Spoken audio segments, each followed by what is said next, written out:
It was a warm Saturday afternoon, the kind where the sunlight filters softly through the trees and the air carries the scent of freshly cut grass. My mother, who's been in a wheelchair for the past 7 years due to multiple sclerosis, had been asking to go out more often lately.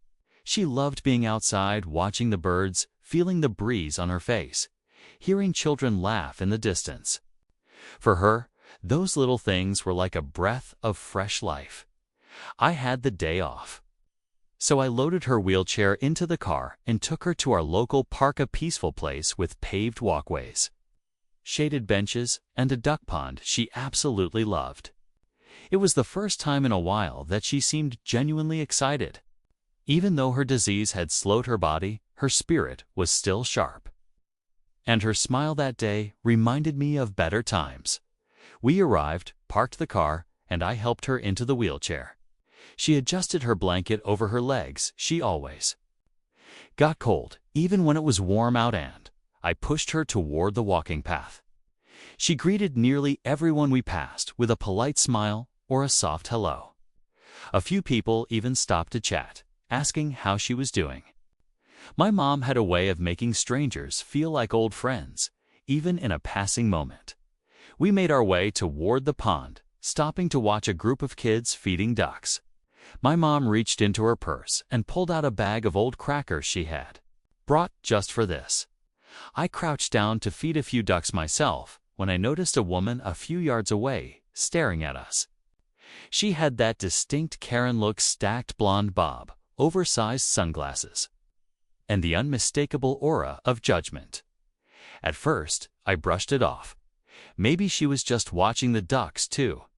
But her arms were folded and her face was twisted in a way that said she wasn't exactly enjoying nature. I turned my attention back to Mom, who was laughing quietly as the ducks squabbled over a crust of bread. "You know," she said with a chuckle, "I used to bring you here when you were little. You'd cry if the ducks didn't come to you fast enough." I smiled. "And now look at us. You're bribing them with week-old crackers like a pro." That's when the moment shattered. We heard loud footsteps approaching on the pavement behind us, fast and aggressive. The woman, the one who had been watching us, stomped over, face burning with irritation. She stopped just a foot or two away and crossed her arms even tighter. "Excuse me?" she snapped, eyes bouncing between me and my mother. I stood up slowly. "Can I help you?" She pointed sharply at my mom. "This is absolutely disgusting. You should be ashamed of yourself." I blinked. "What are you talking about?" "She's pretending," the woman barked. "She's not disabled. I saw her move her leg just now. She's scamming people for sympathy." My mom's smile vanished instantly. Her hands clutched the arms of her chair, her knuckles whitening. "Excuse me?" I said. Completely stunned, Karen leaned in, her voice rising. "I work in the medical field, okay? I know when someone's faking. This whole wheelchair act, it's insulting to real disabled people." My heart started to pound. I looked at my mother, who looked like she'd just been slapped across the face. Her eyes were wide with disbelief, but she stayed silent. "You've got a lot of nerve bringing her out here and expecting everyone to just fall for it," the woman went on. She was moving her leg. I saw it. I stepped in front of my mom. "You need to back off, right now, or what?" She shot back. "You'll call the cops on me for speaking the truth." It was unbelievable. People nearby were starting to notice the scene. A few parents pulled their kids away. Others just watched in awkward silence. "My mother has multiple sclerosis," I said slowly, trying to stay calm. "She can move her leg. Sometimes that doesn't mean she can walk." "You have no idea what you're talking about." But she didn't listen. "I've seen people like her before, acting sick to get attention. Probably gets good parking spots too, right? Must be nice." My mom finally found her voice, but it came out trembling. "You have no right to speak to me like this. You don't know what I've been through." Karen just rolled her eyes. "Yeah, you can't fool me. I don't buy sob stories. Maybe if you spent less time pretending and more time walking, you wouldn't be such a burden. I saw red. For a moment, I truly thought I was going to lose it. My fists clenched, my jaw locked. I felt like the whole park had faded, like it was just me, my mom, and this awful, bitter woman trying to tear her down in front of everyone. But I didn't yell. I didn't swing. I took a deep breath, looked her dead in the eyes, and said, "You need to leave, now, before you make this even worse for yourself." She scoffed, muttered something under her breath about entitled people and playing victim, and then walked off with a dramatic spin of her heels. I knelt beside my mom. She was visibly shaking now, her lips pressed into a thin line. "I'm sorry, Mom," I whispered. "I'm so sorry." She looked down at her lap and wiped her eyes. I never thought I'd be treated like that. Just for existing. We sat in silence for a moment as the ducks continued to float by, oblivious to the emotional storm that had just passed through the park. "I want to go home," she said quietly. So we did. But that wasn't the end of it, because what Karen didn't realize was that someone had recorded the entire encounter. What happened next would change everything. We got home in silence that day. The air between us in the car was thick, an uncomfortable mix of sadness and humiliation. My mother stared out the window, arms folded tightly across her lap. Her usual spark dimmed. I didn't say much either. I didn't know what to say. How do you comfort someone who's just been called a liar for something as personal and painful as a disability? As I helped her back inside and settled her into her favorite chair by the window, she let out a long sigh. "It's not the first time," she said quietly. I paused. "What do you mean?" She looked over at me, her eyes tired. "Over the years, people have made comments, stared, whispered. Some think I'm faking because I can still move parts of my legs a little. Others just think I'm lazy. But no one's ever said it to my face like that." I felt a burning in my chest. "It's disgusting." She had no right. She nodded. "But that's the world, isn't it? People judge what they don't understand." I wanted to do something. Anything. I hated feeling powerless. I hated that someone had stolen that peaceful moment from us with just a few cruel words. But then my phone buzzed. It was a message from a guy I knew vaguely from college. He had been in the park too. The message said, "Hey, I saw what happened with your mom. I'm so sorry. I recorded it. I wasn't sure if I should send it, but I thought you might want it." Attached was a 1-minute video. My hands were trembling. As I watched it, the video clearly showed the moment Karen walked up, the accusations she made, the awful things she said. The audio was clear. You could even see my mom's expression, how it slowly broke with each word Karen hurled at her. I showed it to my mom. She watched silently. When it was over, she just asked, "Do you think people will believe that I'm telling the truth now?" That hit me hard. "Mom," I said, "you shouldn't have to prove anything, but maybe this is something we can use not to fight back with hate, but to make people understand." She didn't say yes or no, but she gave me a small nod. And that was enough. I reached out to the guy who had filmed it and asked if he was okay with me posting it. He said, "Absolutely." I uploaded it to my social media with a simple caption. "Today, my wheelchair-bound mother was accused of faking her disability in public. This is the reality disabled people face, even in 2025. Please watch, please share, and please believe people when they tell you what they're going through." I didn't expect what happened next. Within an hour, the video had over 10,000 views. By the next morning, it had gone viral. Thousands of people were sharing it, commenting on it, offering words of support. Disabled individuals from around the world started replying with their own stories. They had been called liars, accused of exaggerating, or even mocked in public. People were angry. Not just on our behalf, but for everyone who's ever had their suffering questioned. But it didn't stop there. One of the top comments on the video read, "Someone needs to find this woman and hold her accountable." And the internet did what the internet does best, found her. Within a day, her name, her job, and even her employer had been identified. Turns out, Karen really did work in the medical field as a receptionist at a local chiropractor's office. Her workplace started getting flooded with calls and reviews. Some people might think that was going too far. But to be honest, I didn't feel much sympathy. My mom didn't ask to be humiliated in public. Karen chose to do that. That afternoon, we were sitting in the living room when my mom's phone rang. She answered cautiously. Her face went pale, then confused, then annoyed. She handed me the phone. "It's her." I blinked. "Who?" "The woman from the park." I took the phone, instantly tense. "Hello." A shaky voice came through. "Hi. This is Karen. I got your number from a mutual contact. I didn't know you'd post that video. I've lost my job. People are sending me threats. I didn't mean for things to go this far." I took a deep breath. "You didn't mean for things to go this far. You screamed at my disabled mother in public, called her a fraud, told her she was a burden. I'm sorry, okay? I had a bad day. I didn't realize she was actually sick." "That's the point," I said sharply.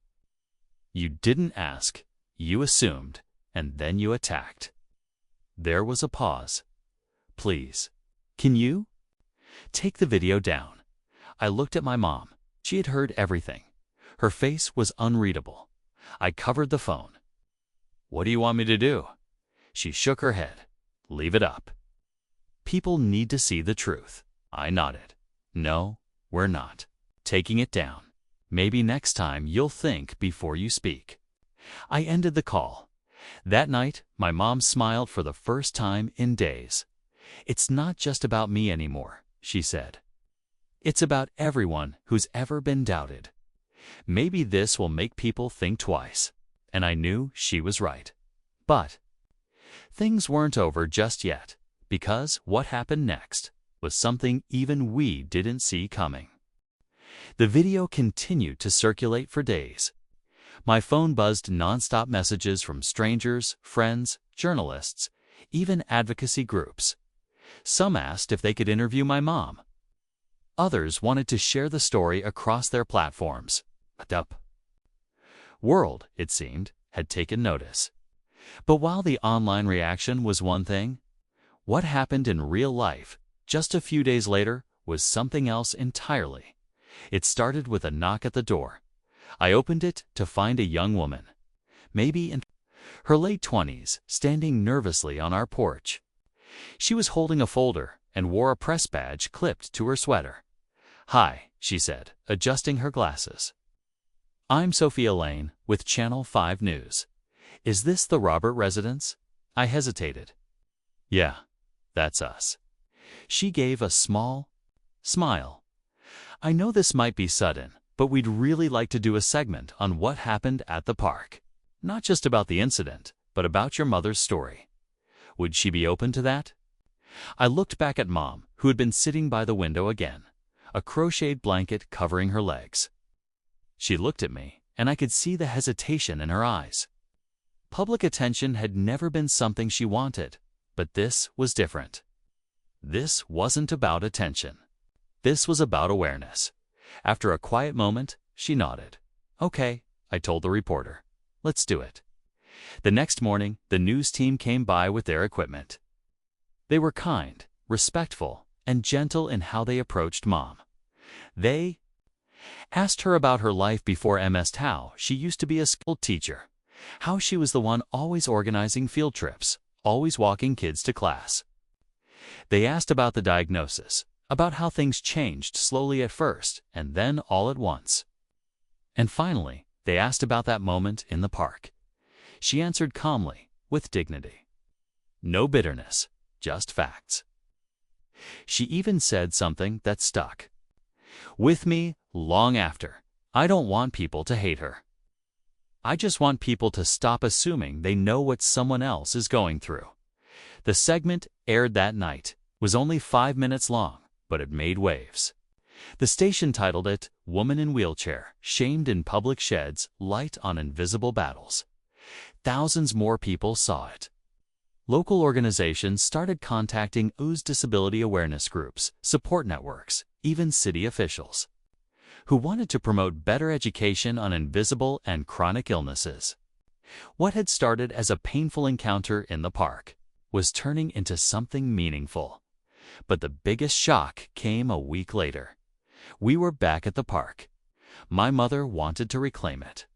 We brought a little picnic, sat on a bench near the pond, and just tried to enjoy the sunshine again. And that's when Karen showed up. I saw her before my mom did. She looked completely different. Her makeup was lighter, her expression softer. No sunglasses. No attitude, just nervous eyes and shaking hands. She was carrying a small envelope. I stood up instinctively, placing myself between her and Mom. She stopped a few feet away and raised both hands. "I'm not here to cause trouble. I need to speak to her, just for a second." I turned to my mom, who looked stunned, but nodded faintly. Karen stepped forward slowly. "I saw the news segment. I've watched the video at least 50 times, and I'm ashamed." Mom said nothing, her face calm but unreadable. "I know I came across as a monster," Karen continued, "and honestly, I was. There's no excuse for what I said. I let my own bitterness and judgment get the better of me. I thought I was helping, exposing a faker, but I was just cruel." She held out the envelope. "This is a letter. A real apology. Written, not just spoken. I know it doesn't fix anything, but I needed to put it down in writing." Mom slowly reached out and took it. "I also wanted you to know," Karen added, her voice trembling, "that I've been suspended from work. I don't know if I'll be able to go back, but I've started volunteering with a local disability support group. I figured the least I could do was try to understand what I never bothered to learn." Mom finally spoke. "Do you believe me now?" Karen looked her dead in the eyes. "I do, and I'm so sorry that I ever didn't." There was a long pause. Birds chirped overhead. Somewhere, a child laughed in the distance. "You know, Mom," said slowly, "you humiliated me in a place that used to bring me peace. But today, I see you trying to own your mistake. That's more than most people would do." Karen blinked rapidly, trying to hold back tears. "Thank you. Really?" Then she turned and walked away. I sat down next to my mom, still processing what had just happened. She opened the envelope and read the letter quietly. After a minute, she folded it and tucked it into her purse. "What did it say?" I asked. "She said she used to care for her father after his stroke," Mom said, "and that somewhere along the way, she started resenting anyone who reminded her of him. I guess I triggered something she hadn't dealt with." "Do you forgive her?" Mom smiled faintly. "I don't think it's about forgiveness. It's about moving forward without carrying her anger in me. That's the kind of woman my mother is. Strong, graceful, and resilient no matter who tries to knock her down." In the weeks that followed, my mom was invited to speak at 2 local events. One was a panel on disability awareness. The other was a community town hall where she talked about the importance of compassion and how assumptions can cause real harm. As for Mai, stayed by her side, prouder than ever. What started with a horrible accusation in a peaceful park had turned into something powerful, a chance to educate, to inspire, and to heal. And as we returned to that same park again weeks later, rolling down the familiar path past the ducks and trees, my mom looked around and smiled. "I think," she said, "this place is peaceful again."